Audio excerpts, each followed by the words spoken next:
5 girls. No problems, ma'am. I will give you. Okay.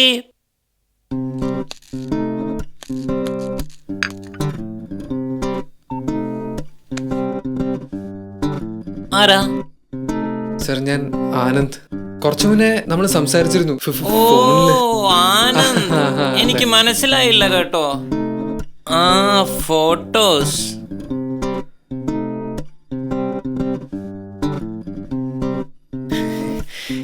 കിട്ടുന്ന തോന്നുന്നേ. കോഴിക്കോട്ടല്ലേ വീട്? അതെ.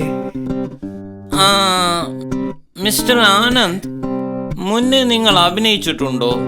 ഇല്ല. ഓ മൈ ഗോഡ്, ഞാൻ എന്താണ് ഈ കേൾക്കുന്നത്? അയ്യോ, ആദ്യമായിട്ടാണോ നിങ്ങൾ ഓരോ ഓഡീഷനിൽ പങ്കെടുക്കുന്നത്? അതെ സർ.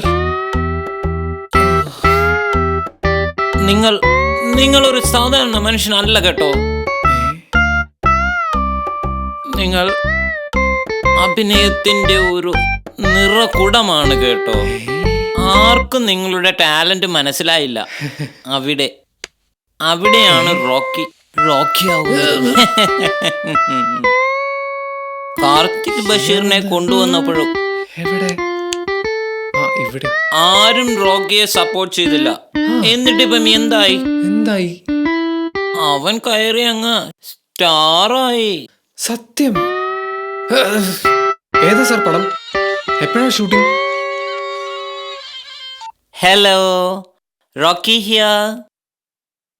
അല്ലു അർജുൻ ലൈനിലുണ്ടെന്നോ? ആരായാൽ എനിക്കെന്താ മിസ്റ്റർ. അല്ലു അർജുനിലേക്കാൾ ഉയരത്തിലെത്താൻ സാധ്യതയുള്ള ഒരാളുമായുള്ള മീറ്റിംഗിലാണ് ഞാൻ. ആ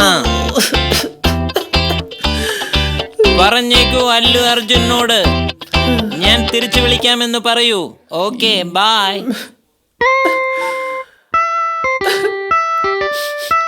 അപ്പോൾ ആനന്ദ്, നിങ്ങളൊരു സ്റ്റാർ ആവാൻ ഒരുങ്ങിക്കോളൂ. ലേറ്റ് ആവണ്ട. നിങ്ങൾ പോയി രക്ഷപ്പെടൂ. കാർത്തിക് ബഷീറിന് ശേഷം ആര് എന്ന ചോദ്യത്തിന് ഒരു അറുതി വരട്ടെ. വലിയ ഉപകാരം സർ. സാറിന്റെ ദൈവാണ്. അതായിക്കോട്ടെ. ആ പണം കൊണ്ടുവന്നിട്ടുണ്ടോ? എത്ര സർ? 5000 രൂപ. അല്ല, പെട്ടെന്നുള്ള ഷോക്കിലേ.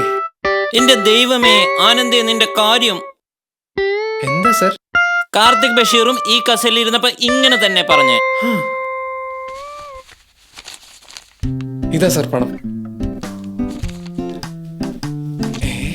5000 രൂപ ഉണ്ട്. ഇലക്ട്രിസിറ്റി ബില്ല് അടയ്ക്കാനുള്ള. ടോണിയുടെ കൈ കൊടുത്തത് പോക്ക. നീ തങ്ങ് അടച്ചേക്ക്, മറക്കരുതേ. ഇല്ല. അപ്പോൾ ഞാൻ ഡേറ്റ് സമയം അറിയിക്കാം. എനിക്ക് അല്പം ധൃതിയുണ്ടേ. സാറിന്റെ കോളിനായി ഞാൻ കാത്തിരിക്കും. Thank you sir. Okay, bye. ഇങ്ങനെ മനസ്സിലായില്ലേ? ചെറിയൊരു വഴിയായിരുന്നു. എനിക്കാണെങ്കിൽ ഇത് എടുത്തേ പറ്റൂ. പക്ഷെ തൊട്ടും പോയി സാധനം നിൽക്കുക. ഞാൻ എനിക്ക് എടുക്കാൻ പറ്റില്ല. ഒരു മിനിറ്റ്. അതാ പറഞ്ഞത്. ഇതിങ്ങനെ എങ്ങനെയെങ്കിലും ചെയ്തിട്ട് എനിക്ക് ചെയ്തേ പറ്റൂ സംഭവം. പക്ഷെ ഞാനുണ്ടല്ല, ചെയ്തിട്ടേ പോവും. നിങ്ങൾക്ക് ഇഷ്ടമല്ല സംഭവം. കൃത്യം എനിക്കാണെങ്കിൽ അതൊരിക്കലും മറക്കാൻ പറ്റാത്തൊരു സംഭവമാണ്.